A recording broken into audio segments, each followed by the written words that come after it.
Well, welcome to the newly rebranded Wolverines Den with Egghead and Donald. Although CJ keeps saying Donnie, would you prefer me to say Donnie? You know what, man? We can go with Donnie. Sounds like a good podcast name. Okay. I mean, I used to fight people that would call me Dave. I like to say I'll freaking punch you. But then I grew up a little bit and like it's just easier to call me Dave, or in this case, Egghead. But okay, Egghead and Donnie it is. I know you did not get the chance to be there because you had other things going on. But I just want to first give a quick shout out to Pit Boss Grappling, Jared Heyman, and the Rock Jiu Jitsu team, and that amazing promotion with Gang Wars the other night. Just last night. Oh my gosh, that is so much fun. That is. I mean, you were in a JWI though, right? I've been in two. I actually won both of my matches via gunshot. Nice, nice. So, So so for the PGF fans out there, I mean, I love it. It has the same idea where it's very accessible to the public because, well, you either win by a tap, or in this instance, a stab, a gunshot, a shotgun shot. We also had an axe blow. So in the gang wars, in their situation, they have kind of like a quintet running thing going on. It's nonstop, and I mean, talk about a timeline. If a submission is not hit within 2 minutes, the first weapon goes out. And if somehow they don't get to that weapon and somebody doesn't kill each other in two more minutes, another weapon goes out. I think we only saw one time where a second weapon went out. But it's really cool. They use like Terran tactical pistols they use for training, and so you actually have to, you know, rack it and pull the trigger, and sometimes they misfire, so you get that tap rack bang. We didn't have like we actually had a knife disarm. She didn't even realize she did it, and so like I think that the competitor just gave up, that disarmed the other person. Like, man, you're in the fight. Let's go. Anyways, just super exciting. Super exciting. If you guys aren't checking it out, it's at Pitboss Grappling on Instagram. and JWI YouTube. events that they do, they wear suits. It's actually super sick, man. People are kind of slow, like it seems like serious competitors, but dude, get in there, dude. It's so much fun. You have a good time. You wear a suit and you try to strangle the other guy with a tie, shoot him with a gun, or stab him with a knife. Now they have axes and shotguns. Sick time, dude. Oh yeah, man, it was wild. We had the ladies had two different rounds as well, and then had the final Misfits team, Tabula Rasa. Some of the people you saw from our qualifier in there, they did amazing. One lady had a full length dress, and she kept trying to use that, kind of like use like some lapels from the gi and stuff. I was like, I mean, when did you practice this? I don't know. It's just wild. But it was a blast. It was so much fun. Everyone was dressed up to the nines. They let me in. I just had to put on a bolo tie. It was a pretty good bolo tie. Nice. I'm sure I you got to look do, handsome. I do my best to clean up.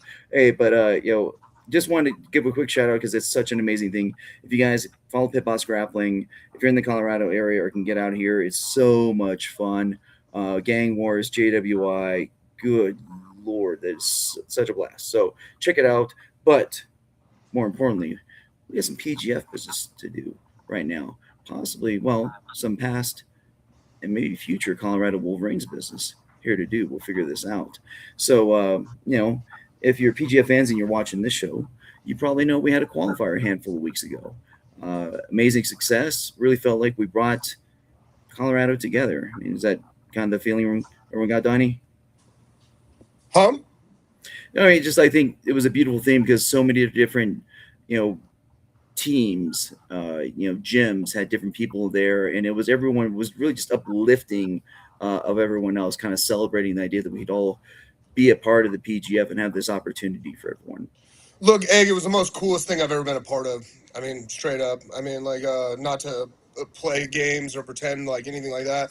Being there, the largest PGF qualifier in history. I don't know why the PGF isn't shouting that from the rooftops. Fantastic athletes. Watching Colorado come together. We had two Colorado athletes win. We had multiple Colorado athletes, I believe, in the finals and semis.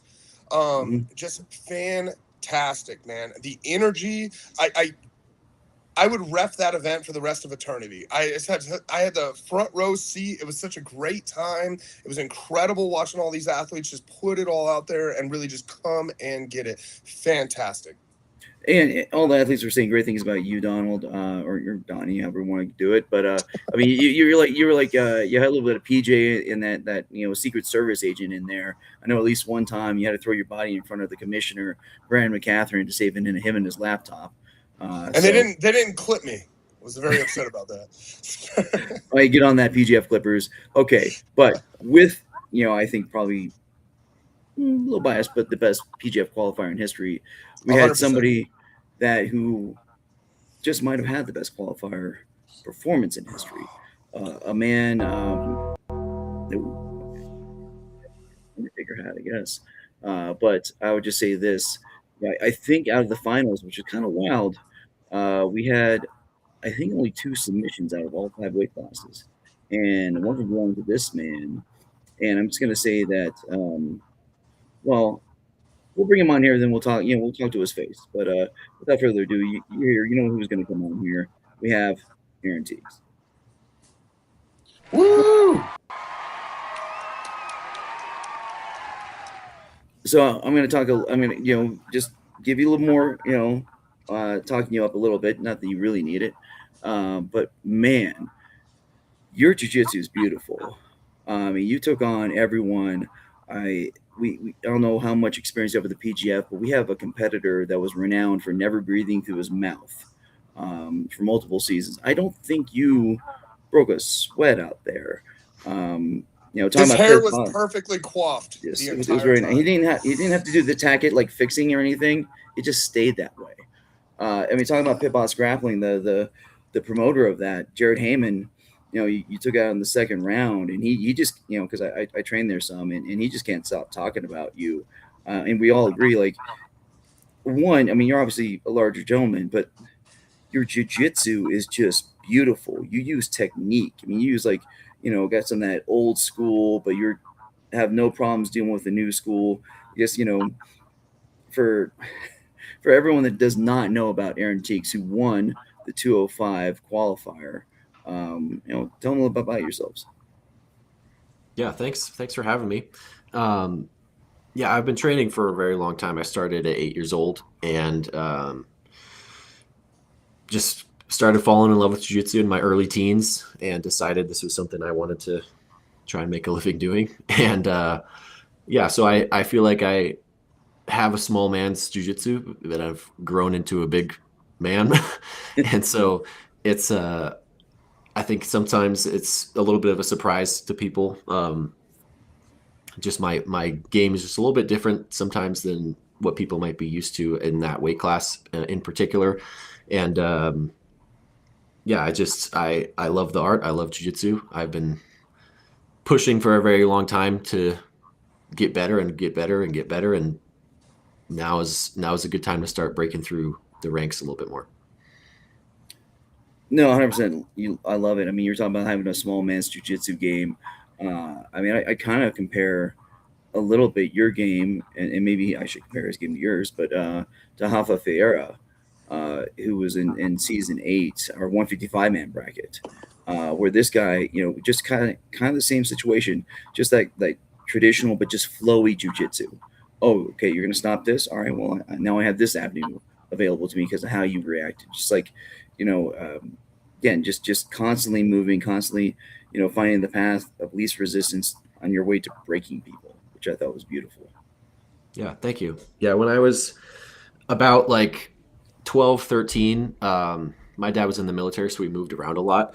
And it got to the point where I kind of aged out of the kids' classes at the gym that I was at. And so I was already starting to train with adults, and then we started moving a bit more, and all the gyms that I went to didn't have kids classes. So at 13, I was just training with adults. So I kind of had to figure out how to adapt my game to where I couldn't be faster. I couldn't be stronger than who I was going against. So I had to figure out how to work around that. And I think it also just reflects in my personality. I don't try and muscle things. I try and use my brain to figure things out. And that's been a a learning curve for me too, because there are times where like, oh, you just have to muscle it, and sometimes it's hard for me to recognize that. I overthink it a little bit too much, and yeah, it's a kind of a funny thing.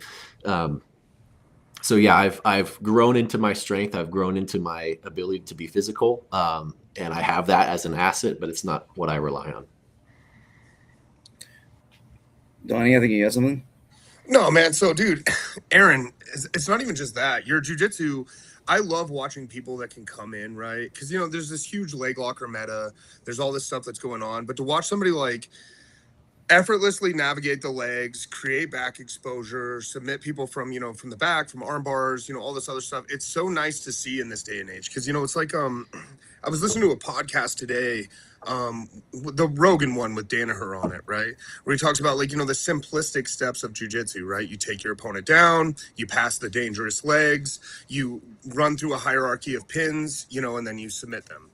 But you just don't see a lot of it. Everybody wants to run to all these meta things. I just love what your jujitsu is beautiful, man. It was really cool to watch. It was like we had said in the beginning, like maybe jokingly, but dude, your hair wasn't even messed up. Your hair wasn't even messed up at the end of it, dude. Like, it was so cool to see because, like, it's like that's timeless. The meta and all these things, it's almost like they feel like kind of flukes sometimes. But, like, just watching somebody just cut through guards, create back exposure, and finish these people it was fantastic, man. It was a treat. It was a treat. Thank you. Yeah, you mentioned it, and I don't want to just talk about this, but, we'd be wrong if we did not, like, I'll discuss it a little bit. I mean, obviously, everyone does. Well, I think most people know I'm a Marine. About to finally retire. Actually, heading back to Camp Pendleton to get my DD 214 next week. So kind of pumped about that. But you're an Army brat. So you first, obviously I stalk you before these things. So you first started learning in Fayetteville, right? Yeah. My dad was Special Forces. We actually lived in Colorado Springs for a little bit. He was at Fort Carson there. So I do have some Colorado roots. We were there for like 3 or 4 years, maybe. And I think if I remember correctly, that's where my parents tried to get me to start training jiu-jitsu. Okay. And I didn't want to do it. They like brought me into a class and sat me down, and the professor like asked, "Hey, do you want to do jiu-jitsu?" And I just said, "No." And he was like, "Okay, I don't think he's ready." I think that was there. I could be mistaken, but yeah, a few years later, when we were living in North Carolina, we were in Southern Pines, which is on the other side of the base. There's Fayetteville, and then there's the base, and then there's Southern Pines. So near Fayetteville, and on the base there, they had a kids class for all the Army brats, and that's where I started training. My brother and I started, and yeah, it's very old school style jiu-jitsu because it was jiu-jitsu that's supposed to work if you're fighting in a life or death situation. Like it's Army combatives jiu-jitsu, not sport jiu-jitsu. And so eventually when I was introduced to sport jiu-jitsu, it was like, oh, look how flowy this is. This is like, oh, it doesn't have to be this rough. Oh, wow. And so that was something that was very intriguing to me. And then so it was an interesting clash of styles, I guess. But Hoist Gracie would come out every year or so to the base just to check in with his instructors, and he would run the kids classes and stuff. And so I got to meet him a few times. He promoted my brother and I. Our first promotion was by Hoist to the yellow white belt. Sick. And yeah, so that's I don't know if he would remember me. Hopefully, I haven't met him I haven't seen him in a very long time. So he wouldn't recognize me probably, and he might not remember, but I definitely remember him. And that was very impactful as a kid to be able to meet somebody that is, the Michael Jordan of jiu-jitsu at the time. Like he was the UFC guy. This was around the time where he had just lost to Matt Hughes. But even still, even though he lost, he was still the man. And so sure. Like, it was it was amazing to be able to like roll with one of the greatest of all times. And that's what I think is amazing with jiu-jitsu, is that it's so accessible to people. And like, you can go and you can train with your jiu-jitsu idols if you want to. It's not behind a huge paywall. You don't have to get through security to do it. Like there's not many sports where you can do that. And I think that's one of the beautiful things with jiu-jitsu. And I hope it stays that way as jiu-jitsu gets bigger. Because I think like, wow, what an amazing opportunity, what an amazing gift. And it's one of the things that probably kept me going in the sport is just that motivation to be able to see that firsthand and experience that. Well, I'll tell you right now, I have zero doubt that you will be at the PGF this upcoming season, March 2027, in Las Vegas. And Hoist comes out every season. And so I'm looking forward to you giving him a little bit of that reminder of that story that meant so much to you. I'm gonna be stalking you a bit until I see that happen. I mean, even if you're on another team or whatever team you're on, there's 8 of them. I'm just gonna keep my eye on you just because I want to see that moment. And also I'm gonna be telling all the dang producers as well that they should be watching for that thing. So cool. Get a little love from the big dog out there. Yeah, well, Travis Hayden. Horses don't stop. Another Oregon boy. Yeah. So, hey, Aaron, real quick too, I'm a little surprised, man. I was curious personally. So I've been to Grants Pass. I train with the boys over there. I own a moving company, so that's the coolest part of my job is that I get to train at all these gyms. But I've been to Bend. I had no idea they had this kind of talent in Bend, man. I'm a little upset. I always type in, I go on the internet, I'm like, jiu-jitsu near me. And I was like, oh, this is kind of like a yuppie town. I was like, you know what I mean? I just kind of skipped it. I was like, all right, so I guess there's not. But dude, how are you in this tiny little town in Oregon, like killing it like you are? Can you tell us a little bit about that? Yeah, I give a lot of credit to my coach and my professor. His name is Ryan Clark. He's kind of I would say, one of the pioneers of Oregon Jiu-Jitsu. He started in the 90s and would go down to California and train, and just training in the garage on the carpet or in blue jeans, like just figuring stuff out. And he eventually got affiliated with Megaton Diaz, and so that's our lineage is Megaton. Megaton's an amazing competitor, but he's not a very involved like coach or anything, and so that's our lineage, but there's not like a strong connection in that necessarily. But Ryan he's a lifelong martial artist. He's put so much effort into building a community of people that just love jiu-jitsu and are exploring jiu-jitsu. And I think it's a team effort for sure. Like everybody, all the black belts at the gym here, they all have varying games that are different from one another. Whereas, you go to certain gyms and everybody kind of rolls the same, or they all have the same style. And so if you need a leg lock specialist, you go to this guy. You need to worry about half guard, go to this guy. You need to work on some wrestling, there's a couple guys, but go to the high school wrestling coach instead. But yeah, we have a lot of different varieties of tacticians and skills, and so he's really been able to really create an environment where the gym is called Clark's University of Martial Arts, and the reason that he wanted to name it that is because he wanted it to be kind of like a university where you have these different professors that are specializing in different areas, just like you would at a school.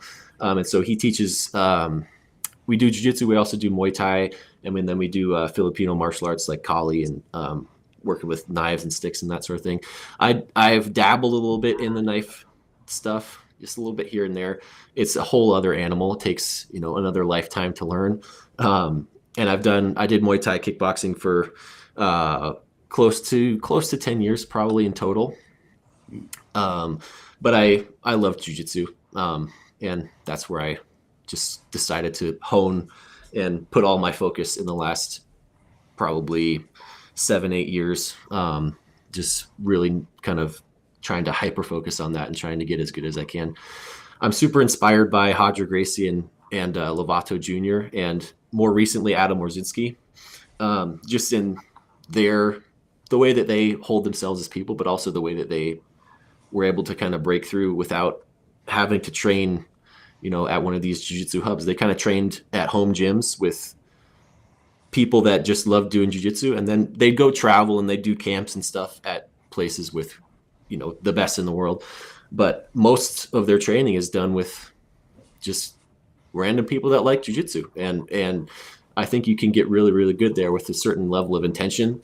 And I'm trying to follow in the footsteps of those guys, and kind of prove something to myself, but also just to prove that it can be done. So put some respect on Bend, Oregon, everybody. Yeah. Me included. Next time I'm up there, I'm definitely dropping in. Yep. Come float the river and then get choked out too. Nice. Yeah, I think we talked about it offline, or before we get on. But that's the University of Oregon, right? Is that where you just got your master's degree? So I got my bachelor's degree from Oregon State, and then I got my master's at National University, which is it's in San Diego, but I did it online. Okay, very nice. But allowed you to still stay around the people you cared about and build up in that university. Which I was going to say at first, it seemed like that the variety you had might have been almost like benevolent neglect from your lineage, like where you guys were just able to do your own thing. But it seems like it was actually your professor, Clark's actual intention to make it that way, that everyone could go their own way and explore. I really like that. It's kind of like Eddie Bravo just loves everyone doing their own thing. He says the lockdown is not 10th Planet. 10th Planet is an open mind.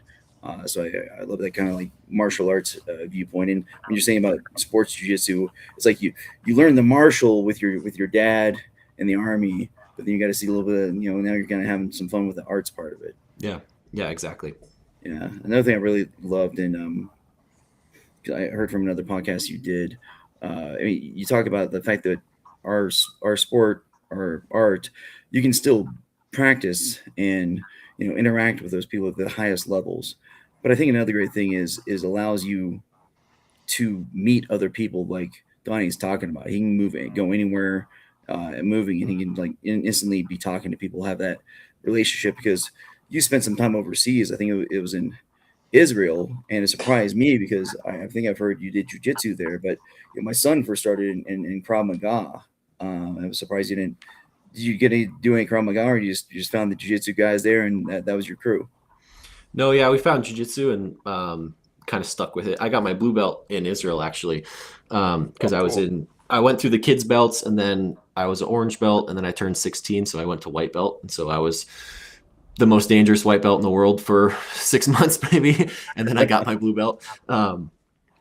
Yeah, definitely people would underestimate me being the white belt that has already been training for, 8 years or something at that point. But yeah, I got my blue belt out there. I didn't do any Krav Maga at all. There was a few guys at the gym that trained it. But I've always liked jiu-jitsu for the simple fact that you can train jiu-jitsu at 100% effort and nobody gets hurt. Yep. Yeah. And you can do that every day.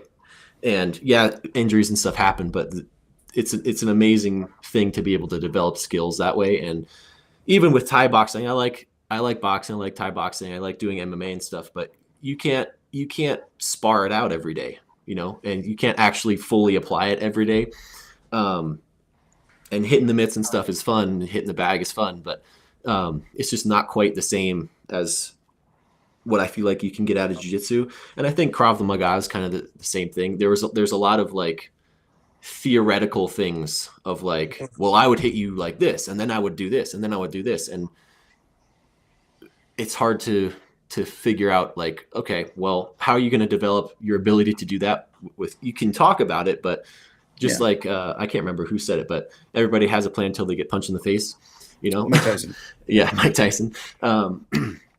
And I think it's the same with a lot of different martial arts can be that way. And I think that's one of the stigmas towards some of them, not to criticize them, but karate and taekwondo. And I think Krav Maga too, to a certain extent of there's a lot of theorizing and talking about well, I could do this. I could do this. Well, actually I would be able to do this to counter you being able to do that. And you're not actually trying it with resistance and trying it with timing and trying it into a real scenario.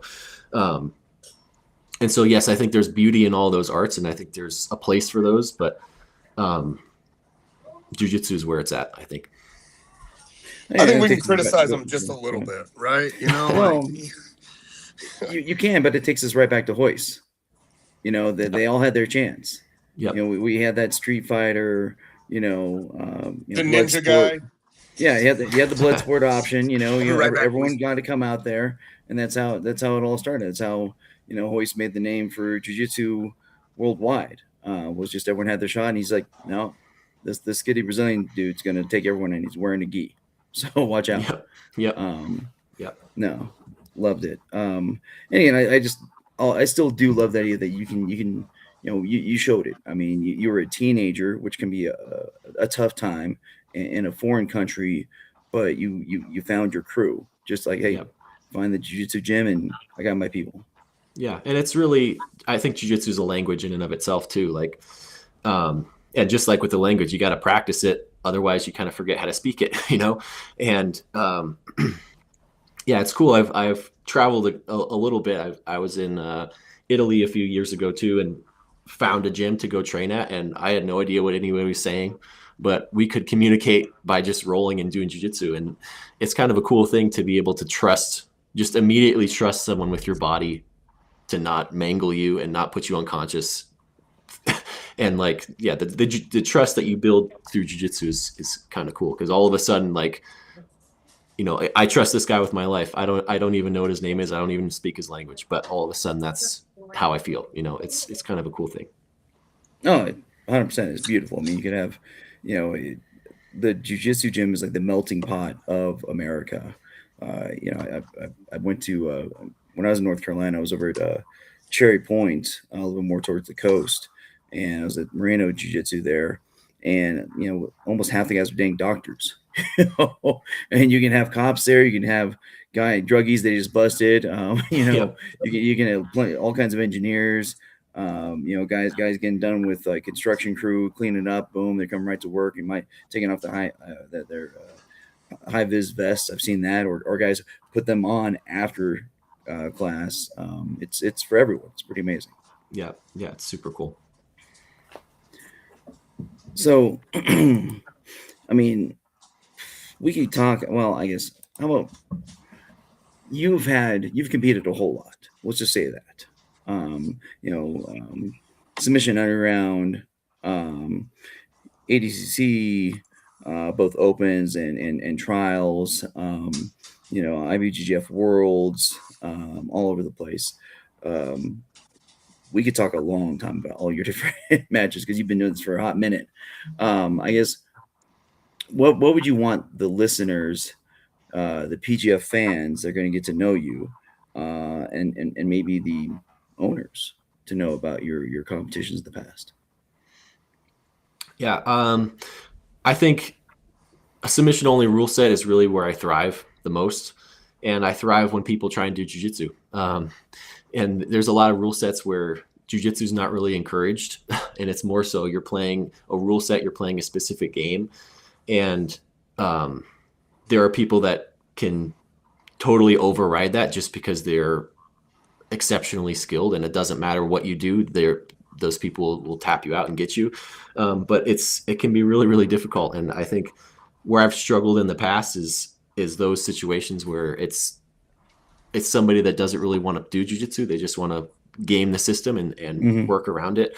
And the more that someone tries to do jiu-jitsu with me, the better I feel, and the more I win, it seems like. And so, yeah, submission only rule set helps me a lot. I like the PGF rule set a lot as well. I think the stalling calls and stuff are heavily needed in a submission only rule set, because you will get people that try and just survive if there's a time limit. And so, yeah, I think this rule set suits me really, really well. If you watch some of my matches, like the matches that I lose, I rarely get submitted. And the matches that I lose are not because I'm getting dominated. It's because, they're up a little bit. They have an advantage. They have 2 points, and they're not playing jiu-jitsu with me.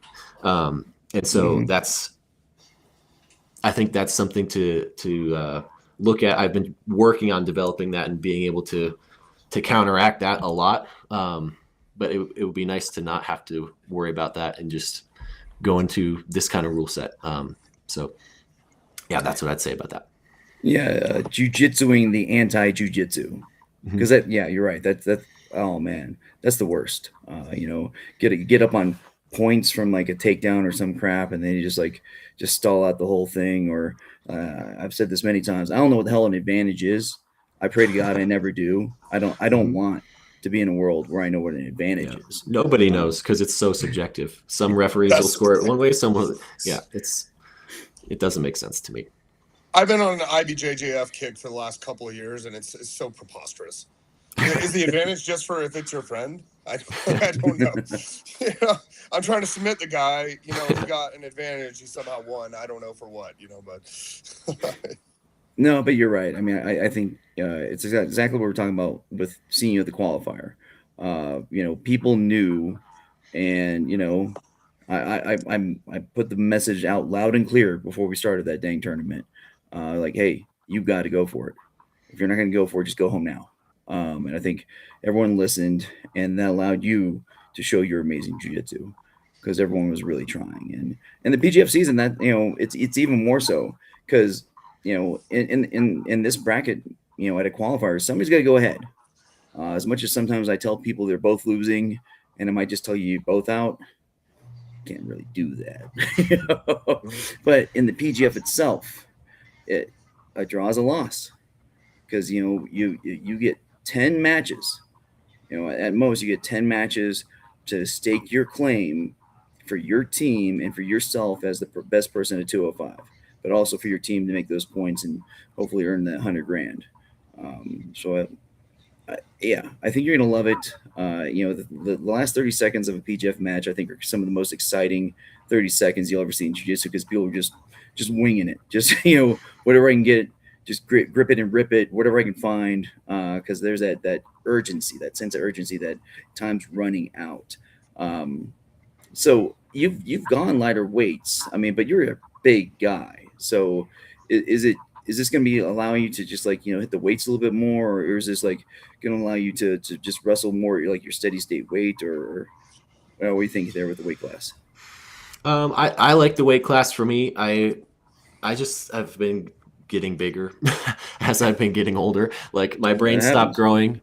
My brain stopped growing a couple years ago because I'm 28 now, and my body just started catching up. It seemed like, and so yeah, this is kind of my natural weight class now. I'm close to like 210 probably, and so cutting down is pretty easy. And yeah, I've played in a lot of different weight classes, but every time I go a little bit heavier, it feels a little bit better to me. Yeah, the guys when I initially started competing a lot more, I was at middleweight, and those guys are just so fast, and I'm not a fast guy, and so it was tough. And I was competing in hard rule sets too. I was competing in a lot of IBJJF stuff, so it was difficult. And then when I went to medium heavy, that's when I was able to podium at Worlds. And then I started going into heavyweight, and that's when I won American Nationals and that sort of thing. And yeah, to the 200-pound area is kind of where I thrive, I feel like. And it's not too big to where I'm getting these guys that are cutting down from 230, 245.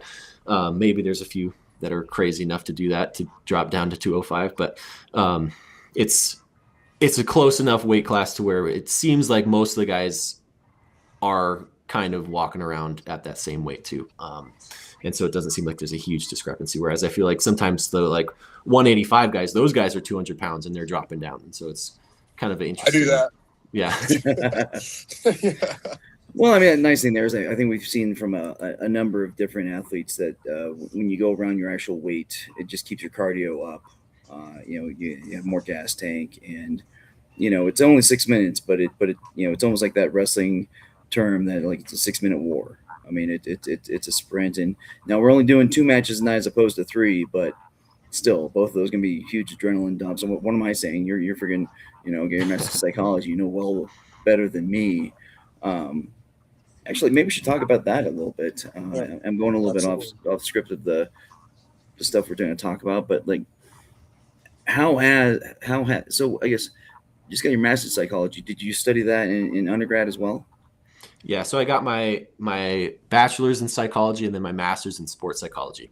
Okay, there we go. Yep. So you've been kind of getting your head right for a while. Yep. Yep. I've been my own guinea pig. And part of that was the selfish reason of I knew I wanted to compete, and I knew I wanted to figure out how to be, my own best coach and my own best teammate. And then I also wanted to be able to kind of branch into that field, because I think it's an untapped area of the sport. People often kind of neglect the mental side of a combat sport, because the tendency for a combat sport in particular is you just got to be tough. You just got to be tougher. You just got to keep working. You got to just get through it. And there's a lot to unpack in all of that. And so for me, like, being able to study and figure it out myself, I was able to try a lot for myself and see what fits. And I think everybody's going to be a little bit different, because there's certain things that don't resonate with me and that resonate with other people. And yeah, it's not a one size fit all. And there's definitely not a magic word or like a magic pair of underwear that you put on that makes you confident or makes you feel prepared. There's a lot more to it, but it's a skill just like anything else that you just have to develop it and you have to stay up on it. And to me, the mental side of this sport is huge, because when you step onto a mat and go compete, there's really, even though it looks like it's 1 versus 1, it's really 2 versus 2, because there's the physical you, and then there's that mental and spiritual you that's going on the mat. And so there's 2 people competing against each other, but it's really 4. And it just takes whether or not you're going to be able to break that guy's spirit first, or are you going to break his body first, right? And once you are able to defeat one of those 2 things, then you'll win the match. And if you're already stepping onto the mat with your body already broken because you're injured, or if you're stepping on the mat and your mind is already broken because you want to quit, or you want to get over with, you want to get the match over with too soon, or whatever it is, then you're stepping onto that mat with uneven playing field, right? There's just a physical you versus a guy that his mind's in it and his body's in it, right? Just like if you're doing a race car race, you have to have a really good driver and you have to have a really good car. If one of those is missing, it's going to be hard to win. And so I view jiu-jitsu the same in that. And there's a lot of really, really good competitors that I wish would talk to a sports psychologist, because you can see when they compete, they don't perform the way that they should. And they're really inconsistent and hot and cold sometimes. And there's a lot that maybe they're not realizing that the problem isn't that they need to keep training. They got to figure out something mentally too. Oh, sorry. Just because I'm curious as well. Look, man, I compete. I'm an old guy though, mostly just in masters divisions and stuff like that. But I mean, everybody feels it, right? It's funny you mentioned the magic underwear. I wear the exact same Rick and Morty underwear every time I compete. Like, you wash them though? Yeah. Are they washed? I do wash them every time. Well, that's why it's not working. You gotta not wash them. What's your I know it's not one size fits all, but like, if you were to give some advice to everybody out there, because look, it's like what you talk about. I love how you put that. Like, there's 2 people. When when my spirit's on there, even though I can't always replicate it, and I go in there, it's like, dude, I'm like in the flow state, I'm crushing people, and then there's like, I was at nationals, I won, but like I had this like block, you know what I mean? Like, it was like I wasn't doing good jiu-jitsu. I was forcing everything, and luckily it worked out for me. But it was like, it just felt like, what would be like maybe some advice for where somebody could get started, even to find this kind of stuff, to start working to find this like kind of, I guess, mental clarity you were talking about? Yeah, there's plenty of resources. I do mental performance coaching too, so if people want to shoot me a message on Instagram or whatever, book a session, I can do that. I do that in person and online. And so there's my own self plug there. But what I would definitely suggest people start looking at is, the first thing to look at is how you talk to yourself. What's your self-talk? Because if you're not your own best cheerleader, then, how can you help yourself if you're against yourself all the time? And so looking at how you talk to yourself, looking at, even just the verbiage that you use can be really, really important. And with a lot of that can be just in the training room. It can be when you're competing. It can be before a competition. How you talk to yourself is super, super important. And again, it's not that there's magic words, but there's tricks that you can use, right? Like your brain associates success with third person speaking and second person speaking because that's how you learned what success is. Someone other than you told you that you were doing something right. When you were a little kid and you started walking, you're doing it. Good job, right? Good job, Donnie. You're doing it, right? It's third person or it's second person, right? And so you associate success with that. And when people talk negatively about themselves, sometimes they're doing that in second person where they're saying that you're stupid, you suck, right? They're talking to themselves that way, or they're talking to themselves in the first person of I suck or I'm terrible. But if you're going to talk self-talk, if you do that in a third person or second person, it impacts you a little bit more. It makes you, it resonates a little bit more, and it helps you to embody it a little bit more. Even though you're the one telling yourself that, it sticks a little bit more, and it feels like someone is validating it, if that makes sense. So you can look up some studies on it. Specifically, there hasn't been any jiu-jitsu studies, but there's been studies on endurance and power exertion, that sort of thing, of just having self-talk of saying like, you can do this, or you got this, or Aaron's got this, or phrase it however you want to phrase it. But just changing the way that you're talking can make a significant impact in just the way that you are able to exert yourself and perform. And it's like having your own little cheerleader squad with you, but it's just yourself. And for me, when I, as a competitor too, like I come from a small gym, and so when I get to have a coach in my corner, it's a privilege and it's very nice. Or if I even have other teammates going to compete with me, it's very nice because I get to warm up with them and that sort of thing. But a lot of times when I go compete, it's just me. And so I have to be my own coach. And this is my way of being able to do that. And I think I've been successful. I felt successful. I'm still working on it. Obviously, nothing's ever done, but self-talk is really the foundation of a lot of that. Very cool. Thank you for sharing that. You want to get everything. You want every advantage on your side. I mean, it's essentially a fight. If you're playing fair, you're playing wrong. I've had some people, because I was a judge advocate in the Marine Corps, so I'm an attorney, and sometimes you got to pump yourself before you go in front of the jury. Do all that stuff. And they say even do like that kind of like that Superman pose, hands on the hip, making yourself real big.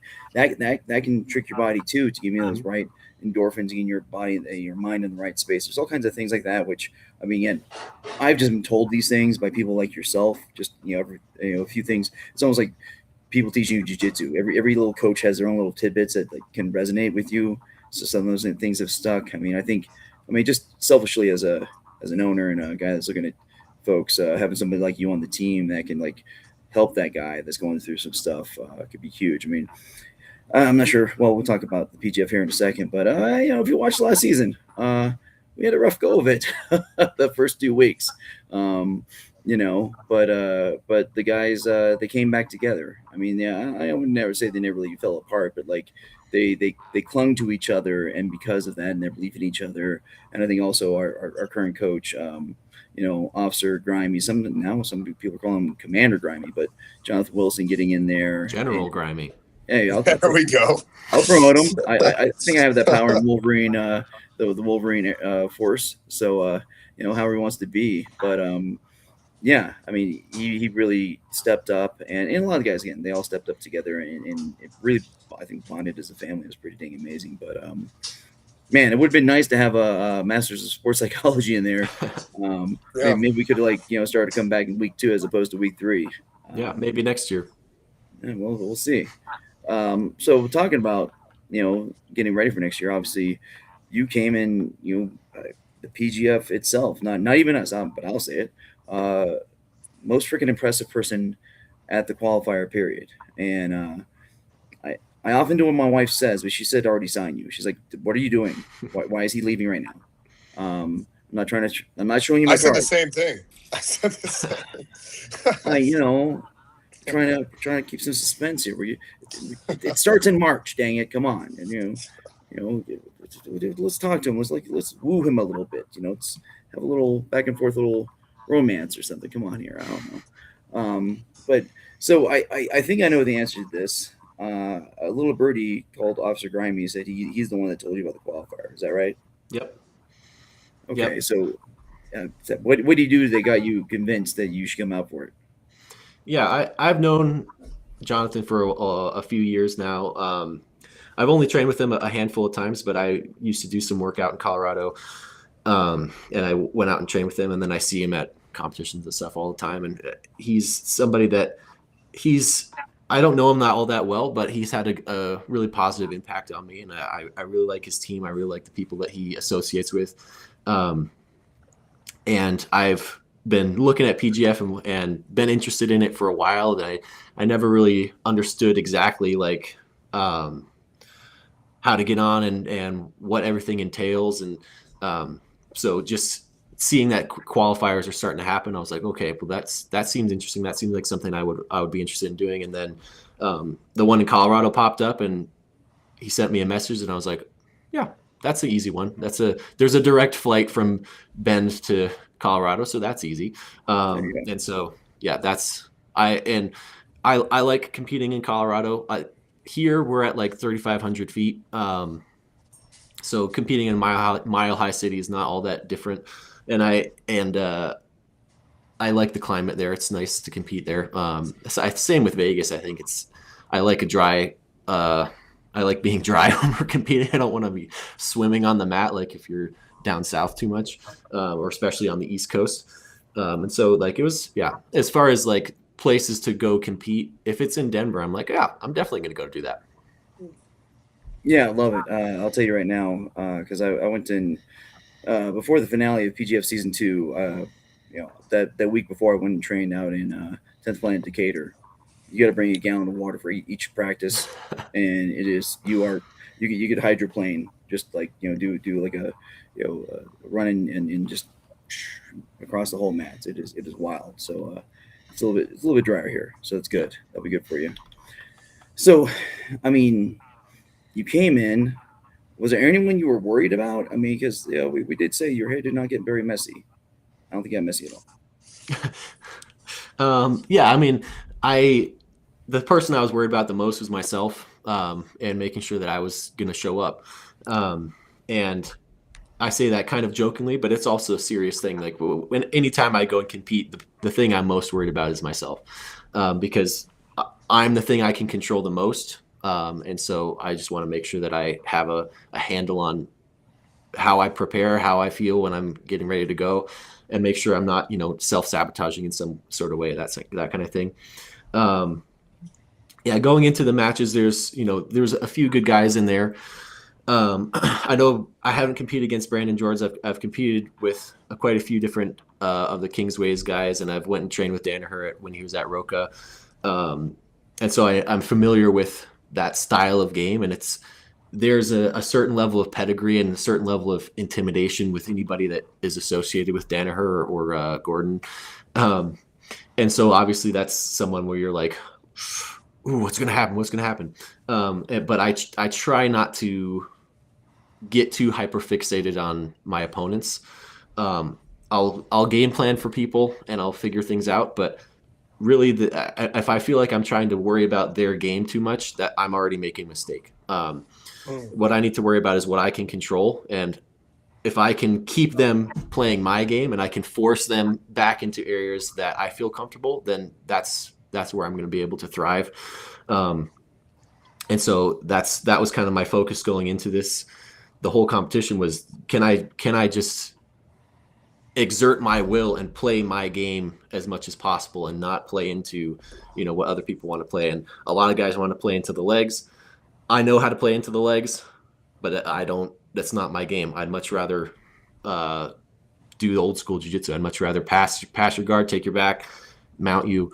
And so like if I started playing a leg lock shootout, that's not my game. I'll do it, but it's not my first choice. so to speak. And everybody that I watched go with like Brandon George, like everybody tried to play legs with him, and that's a mistake. You're going to get caught. And it's too volatile of a position. And so, yeah, going into that match in particular, I knew I'm not going to play into the legs. If he tries, I have my ways of maintaining inside position and working to pass and that sort of thing.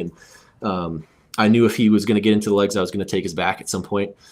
And I knew that I was going to finish from the back or finish with the triangle, and that's essentially what I did in that match. And yeah, I felt really, really confident. It was a good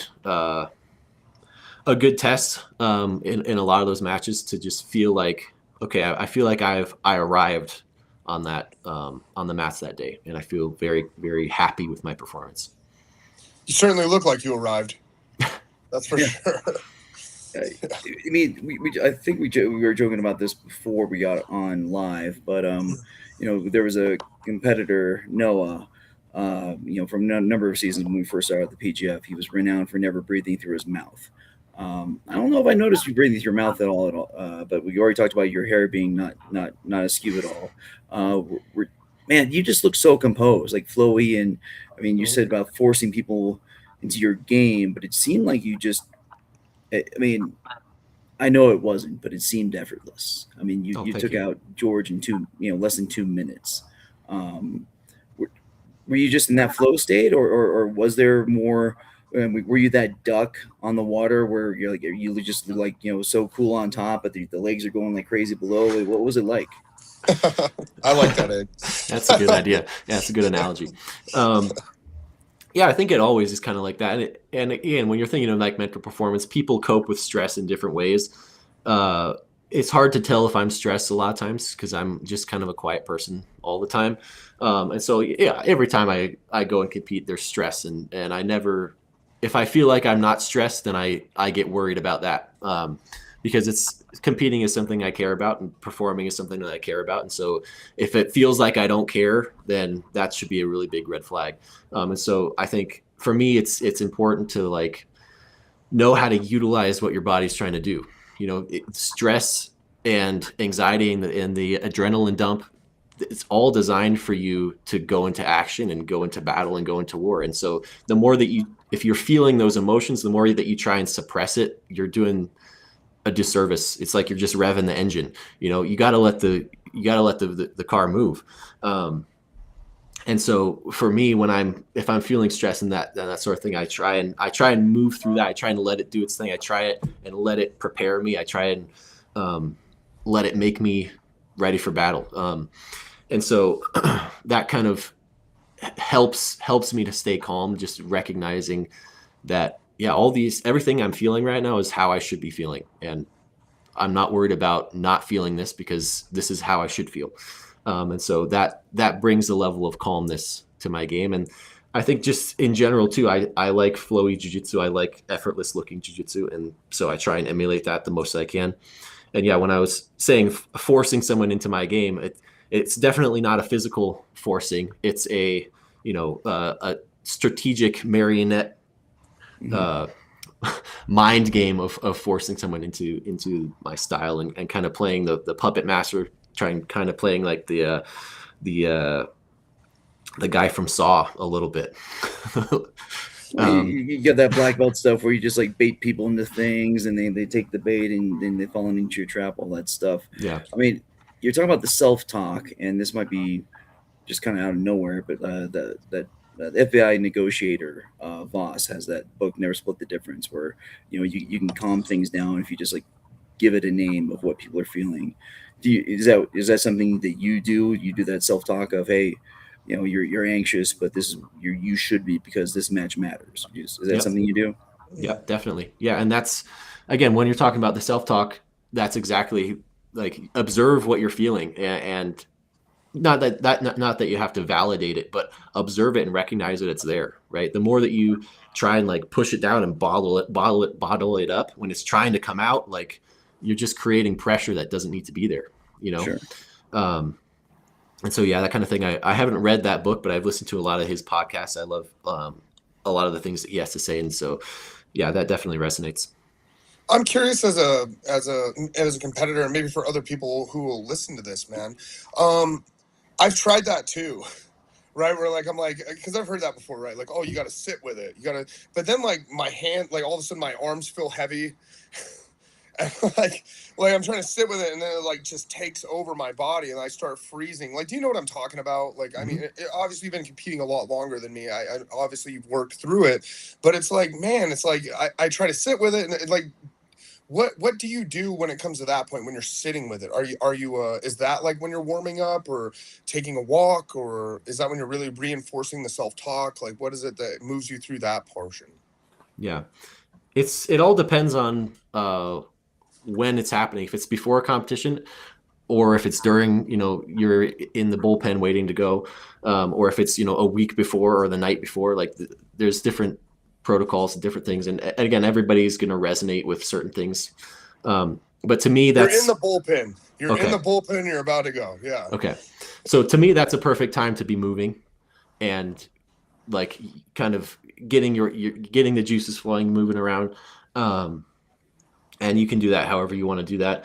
The other thing I do a lot is I visualize a lot.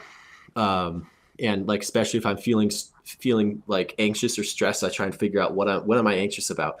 And it's usually I'm anxious about some like crazy submission coming out of nowhere and getting caught in it. Which like, again, it's an unrealistic fear. And that's what most fears are, unrealistic. And so a lot of times it might be something like that, like, oh, I'm afraid I'm going to get flying armbar. This guy doesn't even, the guy I'm going against doesn't even do flying armbars, but that's what I'm worried about for whatever reason. And so I will try and visualize going through that whole thing, and they flying armbar me, but I escape, and then I am able to turn the match in my favor, and I beat the guy. Whenever I visualize, I'm not trying to visualize, best case scenario. I visualize the fear, and then I visualize working through the problem and succeeding. And that is just, it's another mental rep of being able to get back to your game. And so that, when the thing actually happens, it feels like you've kind of been here before and you've already kind of done this before. And if you can't do that physically in the training room of like starting, if with the flying armbar example, like I'm going to have my training partner flying armbar me a bunch of times, and we're just going to start sparring as soon as he starts flying armbar me.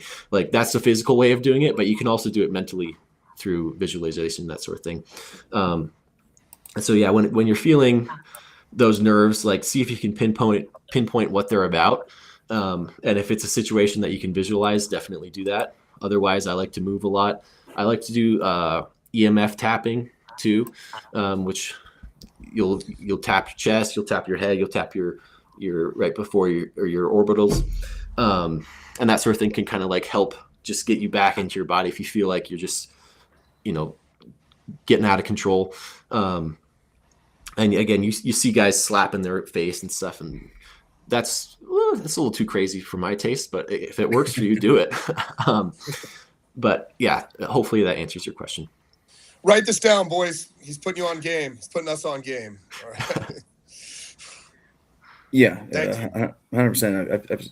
The EMF tapping, I've heard about that stuff too. Not as much for sports, more for, but it makes sense for dealing with anxiety, PTSD, stuff like that. But again, it should apply the same. It's that that's that that enhanced experience that you're having either way with anxiety and the stress, and bringing you back to it. That's money. Yeah, stress is stress. There's not a stress for jiu-jitsu versus a stress for a mountain lion, or a stress for an email. Like it's all the same stuff. So all those different techniques can help and work for you. No, I love it. I mean, just like you're talking about, I mean, you said a lot of these things are universal, where if you're not concerned about going into a match, if you're not anxious a little bit, something's wrong. With the military, they had a guy who would joke about like, hey, I'm an explosive ordnance disposal guy. If my fingers aren't twitching a little bit, if I'm not anxious, I should stop because something's going to go bad. Or, the times when I was, as a judge, really just the few times I got mad at people in court was it seemed like they didn't care. Not that they were calm and collected, but almost like flippant. Like, hey man, this is somebody's freaking life over here. You should have that pucker factor. if it's something that matters to you, and it should always if you're an attorney in a courtroom, or if you're in a jiu-jitsu match and you care about it. And I guess if you're a hobbyist like me, go out there, plan on getting my butt kicked anyway, so it's okay. But for you guys that want to actually do good and it matters to you, then there you go. All right, so we're gonna cut some of these things out because we've been going a little bit long. But let's get to the heart of it here. All right, so you said you've been watching the PGF some, and you know what's coming up with PGF season 10. It's in March.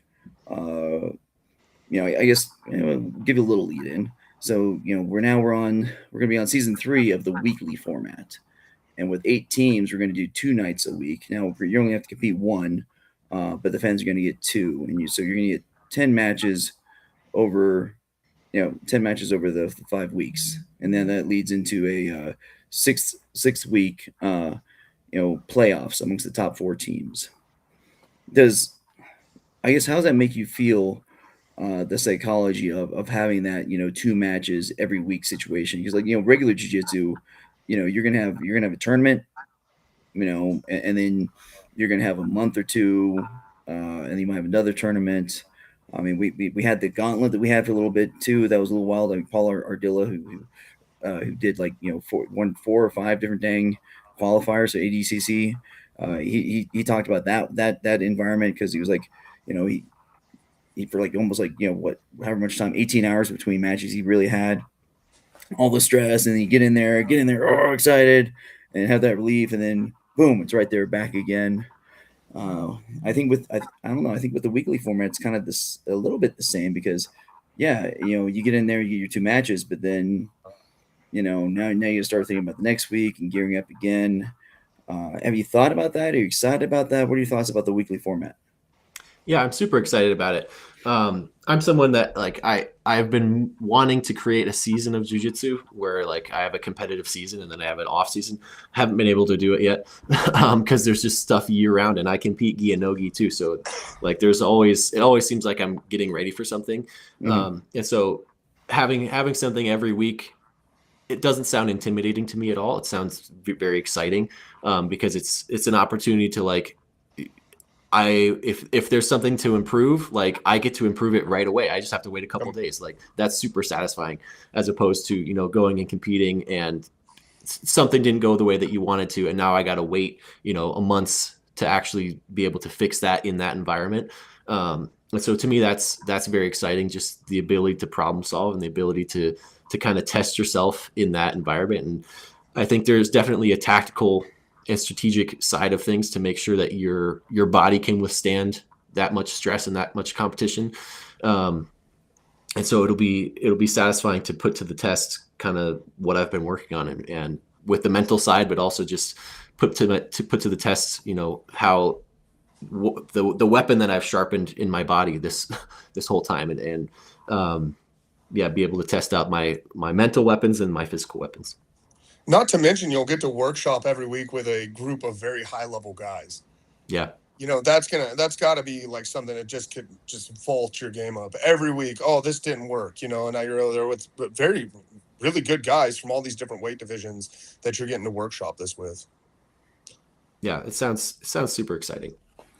Yeah, man, we gotta finalize the Airbnb. We've been talking to that lady for a while now, but it's gonna be wild. And just being there around the guys. Thank you, Jeff. Brittany, is that my wife? Okay. No, she wouldn't make up a fake name. She'd just yell at me from upstairs. Well, okay, so we're getting there, Jeff, whoever you are. That could be. Hey, my look, dad, actually. hey, Aaron, just a quick aside, we get the best Airbnb. Look, I just want to say, obviously Egghead needs to maintain his composure and everything, but I know I'm not under any kind of rules of anything. He's our salesman that. anyways, so we do the absolute best, man. Look, who else do you see on the other league talking about how sick of a time they had with the group? The Airbnb was dope. Oh, dude, we took massive care of people. We took our sponsor money and put it towards you guys. Just saying. I'm not talking shit about anybody else, but I think we did a pretty good job for the guys, man. Airbnb was dope. Yeah, and I've said this before. You might have seen this as well, and I joke about it with anyone that'll listen.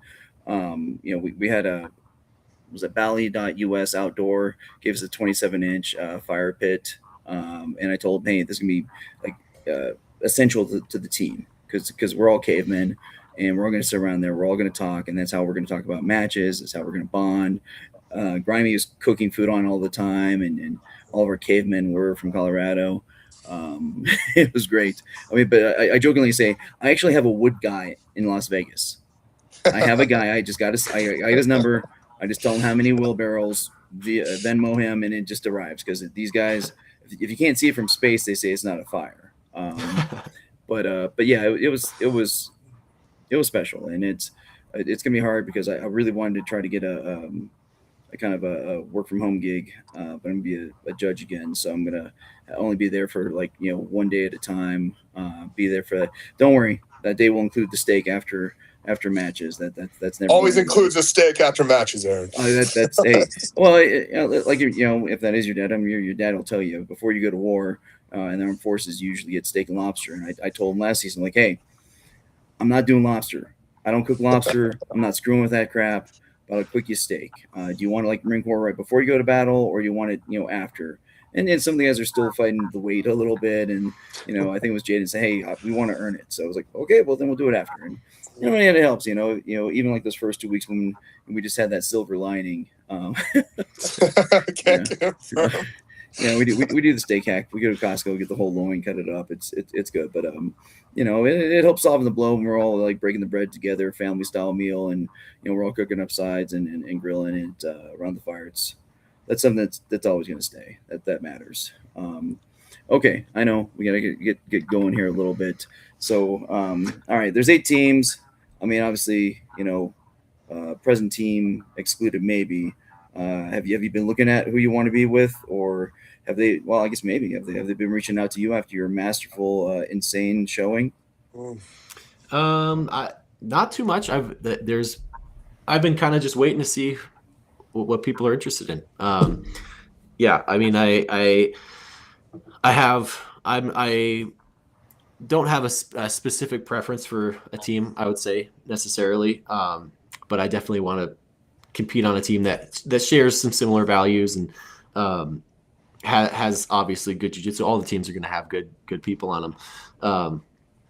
And obviously with the Wolverines, I really like Jonathan. I really like his team, and it would be very cool to see, the kind of team that he's able to develop, and to be a part of that would be very cool too. Yeah. He did a sick job, man. When he took over, I don't know if you noticed, the guys, we had a rough start. But I mean, like, dude, they cranked, middle season and to the end there. And like when I went down, I was only able to make it one time over there, and I trained with these guys and watching the immense respect that they had for him and the way that like he would find things and just, it was like he just knew what was wrong. Oh, hey, try this. And like, how like a lot of coaches will do that, but like people sometimes they don't listen, but there's just like this different respect factor with him. I don't know how he's got it, but man, he's got it. He's him. It was cool to watch. It's obvious that he cares, and he, even though he loves having the crazy hair, trying to be the grimy and maybe again kind of that crazy caveman Colorado guy. I mean, he's got freaking 5 degrees, multiple graduate degrees. He's wicked smart. And being on the group chat and seeing when he started taking over like the game plan for practices and hitting exactly what people needed for the matches coming up, and man, it was bummer for him because one of the things that helped that kind of happen was like he kind of got injured and not able to focus as much on his own stuff, and so he got to like focus more on being Coach Grimy, which he wanted to like make that transition anyways. And I think of course he still got the itch in him. I was about to say, don't know about wanted. I think he's just realizing that he's a little older. He's not doing steroids. Hey, you're gonna make him do a qualifier, Donnie. You're gonna make. I mean, and I'm okay with it if he wants to do a qualifier, but he needs to focus on coaching because he's just that dang good at it. And he's very good at it. And as he focuses on it, that gives us our best bid for success in winning. And we had a great story. We had a crappy start. We came together as a family, and like really they started hitting. Give us a few more dang weeks of the season, and we might have been able to catch up to people because guys were really figuring it out. but now we got more time. I mean, the joke is like last season I bought the team in 63 days before the first game. So Donnie was out there hustling everyone in the world trying to get us sponsors. He did amazing. We're CJ's behind the scenes. Can we have some money, please? Yeah. Please support us. But Colorado got behind us, and that's amazing. And now we've kind of did some joking self-talk about ourselves, but seriously, since here's the thing, you're not from Colorado, and you've already done what I've asked all the Wolverines to do. That from last season, you came here and you gave everyone in Colorado a chance to take you out, and no one did. Yep. So I guess the question is, why should I draft Aaron Tiegs, or why should I sign Aaron Tiegs? Because honestly, I don't think you're making it to the draft. Yeah. I think I try and make my actions speak for themselves, and I try and let my jiu-jitsu speak for itself. And if I wasn't able to kind of show you what I'm all about in the qualifiers, then tell me, and I'll go do one of the other qualifiers, and I'll show you guys there too. But yeah, I think I'm very well suited for this rule set. I think that my jiu-jitsu has been long developed to be able to really thrive in this kind of rule set. And I think that there's a ton of opportunity here to evolve my game and to change my game and to really kind of, leave a lasting impact and, really show people that, there's different styles of jiu-jitsu that can work really, really well. Not everybody has to try and attack the legs.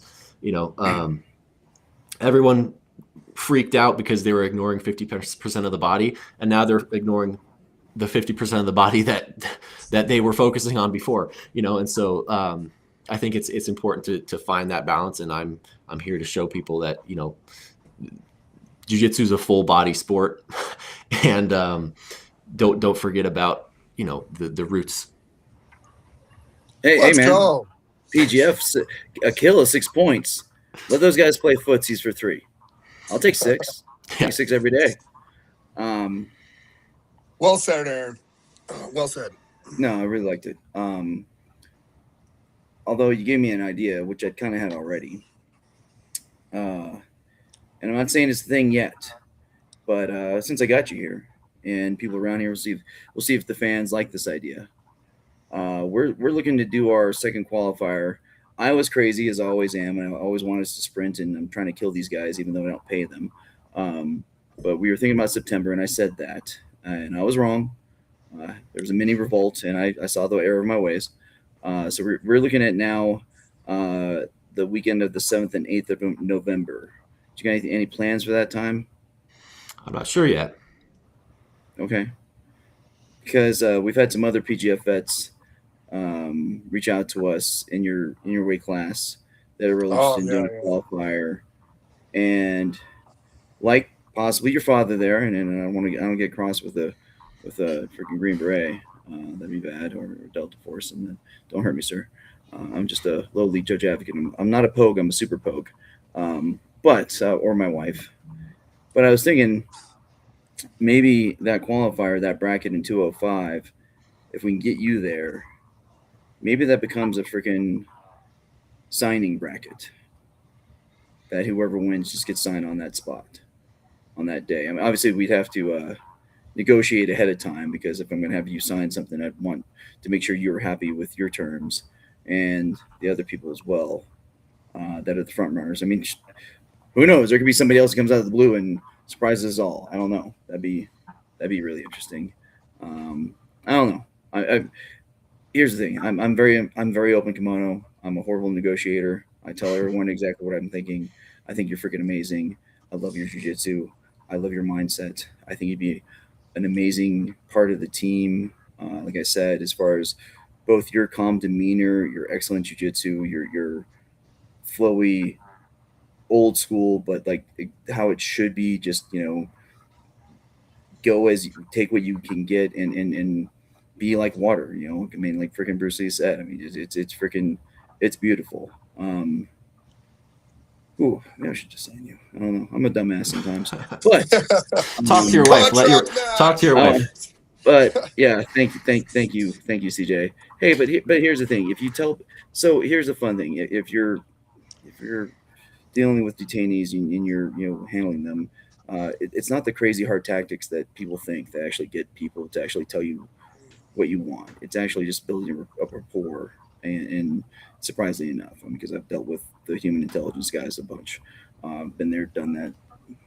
Pogue, but that piece, yes. Um, so I just tell you what I think. But I got some guys that are like also really killers, that want to play too, and you know, give you guys a chance to figure it out on the mats, and maybe make a big deal. Maybe we don't even have a 205 bracket for that qualifier. Maybe we just have two or three of them get together and have a round robin and see who wins. I don't know. I'm just saying, like, I really am interested in you, and Ooh, that's a good super fight. CJ. I didn't say any names. Okay, there was at least some anonymity, because that's obviously I don't know who that is you're referring to. Um, we can talk more offline, but He was I probably think talking about me. Look, Aaron, that's going to be an easy match for you, brother. You're going to get walked right onto this yeah, team, dude.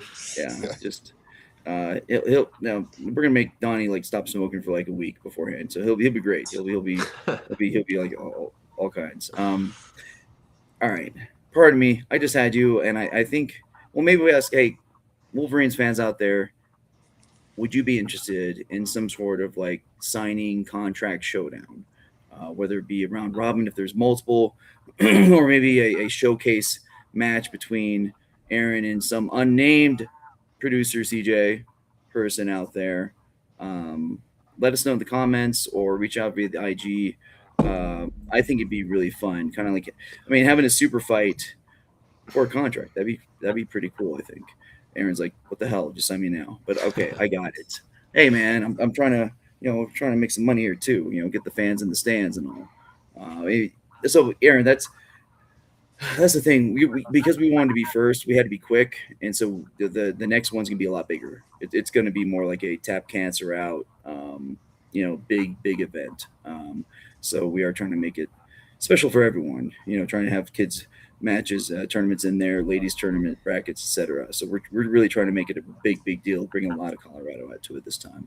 And I think your match or matches could be a big showcase. So we'll definitely talk more about logistics, details, stuff like that, possible contract negotiations. I'm sure you've been talking to Grimy. I have been letting Grimy do most of the work because like I lose my objectivity because I start liking people. Yeah, because we're And just glazing the shit out of this guy right now. I don't. You're talking like my kids. I don't know, man. I don't know what that means. But yeah, okay. So, anyways, Aaron, I guess let's get back to the kind of the interview, just the kind of wrapping up stuff. I mean, here's the reality. He gets it. Aaron is watching, obviously. Okay. Here's All the thing. All right, you're going to be in the PGF, whether you're on the Wolverines or some other team. I have zero doubt. I mean, I'd bet somebody a whole case of beer that you get signed before the draft even happens. Not even a 6-pack, a whole freaking case. So I'm not worried about that. I guess the question is, when season 10 is over, what do you want the fans of the PGF to think about you, to know about you? What do you want out of the season? It's a good question. Yeah, I love to be able to demonstrate, the skill that I'm able to build and that side of things. But I'd also like for people to be able to see, not that I'm in a coaching position, but just to see, how important a team is. And I think being a part of a team is a really cool opportunity. And to see what I could offer to a team, I think would be really, really cool. Especially with my sports psychology side of things, because that's a passion of mine. That's something that I would love to be able to share with people and share with jiu-jitsu. And hopefully it just brings light, not just through, not just that, people recognizing, oh, this guy's pretty good at jiu-jitsu, but also that this guy has a good mind for the sport, and he understands, that there's layers to it, there's levels to it. And that takes a lot of time, a lot of balance. And and that's, to me, the takeaway is I want people to see, the beauty of the martial art, and then I want to be able to demonstrate, what a martial artist should look like. I look to like Lovato Jr. I look to Hodge Gracie, and those guys embody, the martial artist mindset, and they embody that idea of being a martial artist. And there's a beauty to that, and I think that's the core of jiu-jitsu, is that. And I would just like to be able to demonstrate that, and kind of create my little artwork for people to see. Oh yeah, I love it. You get to talk to Stephen Aiken when he's out there, the announcer. They were interviewing him before PGF season 2, and he's cutting a little promo. It's like he's going to paint some pretty pictures. But that's really what it is. But like he was going a little over the top because he's a WWE fan. So I'll be sure to bring this up with him later on, and you guys talk about when you're at the PGF in Vegas come March. So obviously, besides that, November 7th, 8th, contract matchup we got brewing. What else you got going on between now and the draft coming up in January 17th or so? Any jits going on? Yeah, I'm always looking for super fights. I'm looking for seminars too. I love teaching seminars. I love sharing jiu-jitsu. I do adult seminars, I do kids seminars, and I do mental performance coaching segments of seminars too. So I don't like to I love to just teach jiu-jitsu, but I love talking the mental side if people are interested in that, for adults and kids.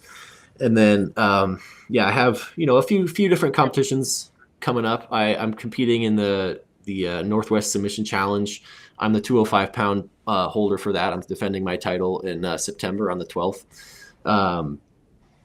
So that's coming up. And then, I love super fights. I prefer those to tournaments just because I like the preparation of preparing for one person. I like that aspect.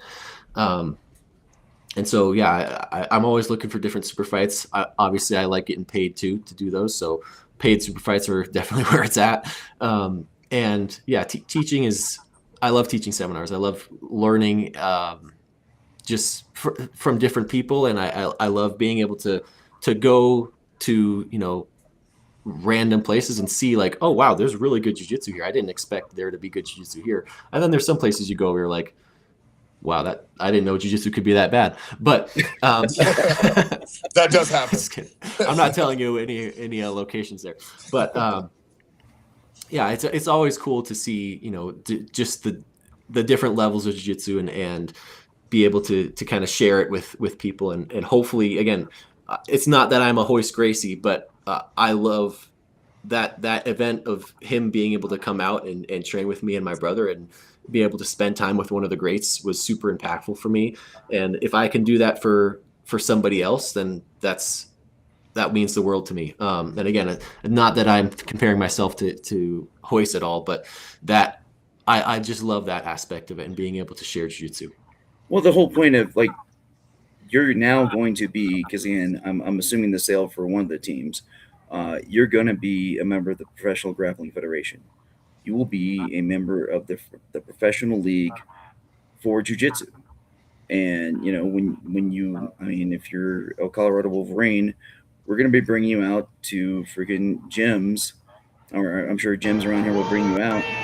And, we'll want you to wear the kit and, have you sign things for the kids. Because, like, you're going to be in the NFL of jiu-jitsu. And you can have that impact because they're going to see you on TV over weeks. And that's going to be appointment TV. Instead of 30 matches a night, we're going to have 20. So it's going to be much more digestible, and kids can actually stay up to watch the end of it. So it's going to mean a lot to them. That's, they've already, we have the qualifier in the can, and they can learn about you. They're going to have this interview to learn about you.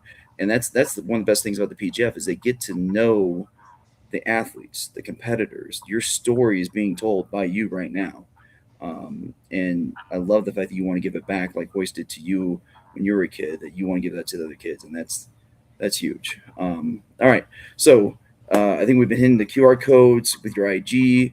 Obviously you can do this, do super bites, do mental coaching, which I think if anyone's paying attention at all, they should definitely look out to you for that.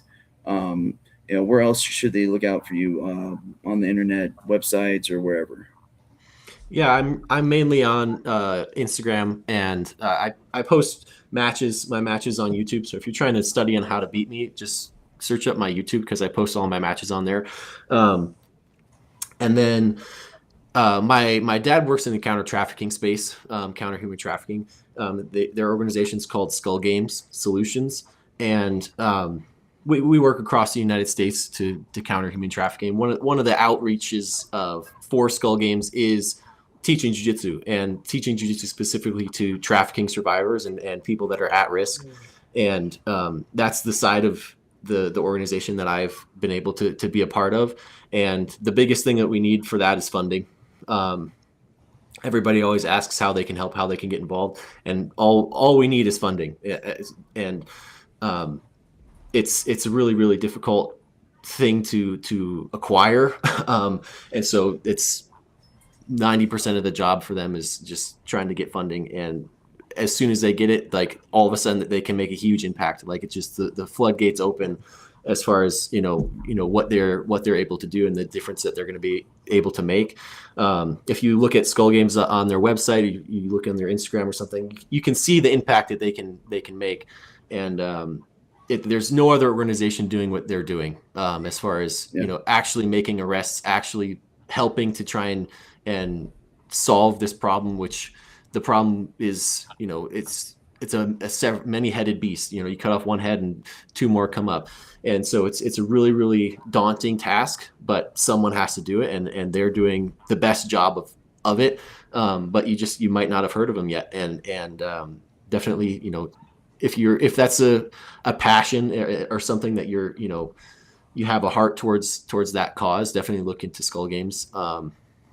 And if there's a way that you can, contribute, then, please do so. But yeah, that's where you can find me, is social media, and then hopefully through some of these Skull Games events, that sort of thing. So, folks, I mean, Skull Games is referring to the mind games, the mental games that these traffickers use against their victims. So that's kind of referenced there, and this is what Aaron talking about, is kind of getting a little bit of that deprogramming, getting into that safe space where they can process stuff. Just ask that everyone keep in mind it's a 501c3, so any donations are fully tax deductible, and it goes to an amazing cause. Obviously, his father's a retired Army, Ranger and Delta Force, and now him and his cadre are using their skills to fight some of the most evil MFers in the world. So if you can help them at all, please do so. Let's whip up a post about that too after this, huh? Yeah, CJ. Yeah, that's great stuff. Get on that, and yeah, I think we just found our charity for that qualifier. Absolutely. Oh, awesome. Yeah. Because that's something we're doing every time. We'll do better this one. And try to make as much impact as we can, and at least spread the word out there. We'll get a hold of your dad, and or you and your dad, and figure out to get all the graphics and stuff like that, so we can put a post ahead of time. Actually, CJ and you've been talking with the Wolverines account. Let's make sure we get a good graphic so we can put up good posts, and get you guys some get some help, because I mean that's a huge problem in Colorado. With the 25 and the 70 both going through here, all the candidates for all the politics are talking about it, and as they should, and all the law enforcement folks the trafficking around here is ridiculous. So it's a huge thing. So thank you for what you do. That's amazing. No, it's a great thing to get behind. Look, we sign you or not sign you, I think that's a wonderful thing. We should definitely push that. We're like guilt you guys into signing. you don't have to do that. I think as much as you said it, your jiu-jitsu does speak for itself, as well as your ability to be a calming force in the room. I mean, and that naturally happens at every sports locker room or mat or whatever. Is competitors, players step up to the leadership roles. You don't have to take over practice, but you can still be that force in there to help people, to bring somebody aside, or to just like help people get their heads on straight if they need it. I'm sure Coach Graham can do it too, but it never hurts to have somebody with those skills and those different techniques and tools. But especially because the Wolverines seem to attract a wild bunch, I'll tell you that much. And Donnie, brings the wildest crap out of them. So it's always a fun time when he comes to visit the house. All right. So again, thank you so much. Is there anything else you want to say before we take you back to the green room, and we'll talk to you a little bit after we close it up? Anything else? No, thanks for the opportunity. I really appreciate it. Hopefully, you guys. Hopefully I was able to give some insights to everybody watching, and yeah, hope to see you guys soon in person at some point. Yeah, I love it. I was as much as I could. I kind of wanted to keep you a secret, but then CJ booked you for the podcast. So, dang it, CJ. All right, we'll talk more in just a second. We'll wrap it up. So we'll see you in the green room, Paul. Thank you, Aaron. All right, Donnie. Awesome show. Now that we are the Wolverines Den, no longer Egghead Scramble. You didn't want to go with spit roast, huh? You had to say it on air. You just had to say it on air. I'm not going to even dignify that or let people think about things as they are. Again, thank you always, Donnie, for being one of the guys that first believed in this whole project and all the work you put into this. Doing an amazing job with your integrity removing guys, bring me all the way out from California out to here and really taking the stress out of it for me and the family, which was huge because moving sucks. We've done it, almost about 10 times or so in the military, and it was the best. So thank you much. If anyone, if you're smart enough, pick Donnie and Integrity. Check them out there. They have only 5-star reviews and everything I can find out. Local and state to state. I already got military friends talking about it, so probably getting towards the end of the military season. But there's sometimes they do some summer stuff or some winter stuff. But keep them in mind. All right, I think we're about wrapped up here. Any other thoughts, Donnie? Hey, man, excellent pod. Really cool stuff. Onward and upward. Love you, Egg. You too, brother. Excelsior, as they say. So, hey, folks, well, I don't know if it's not Egghead Scrambles. I don't know if I got to come up with a new closing line, but, well, until then, we can't all have 20-pound brains, but we'll do our best to help you out with that.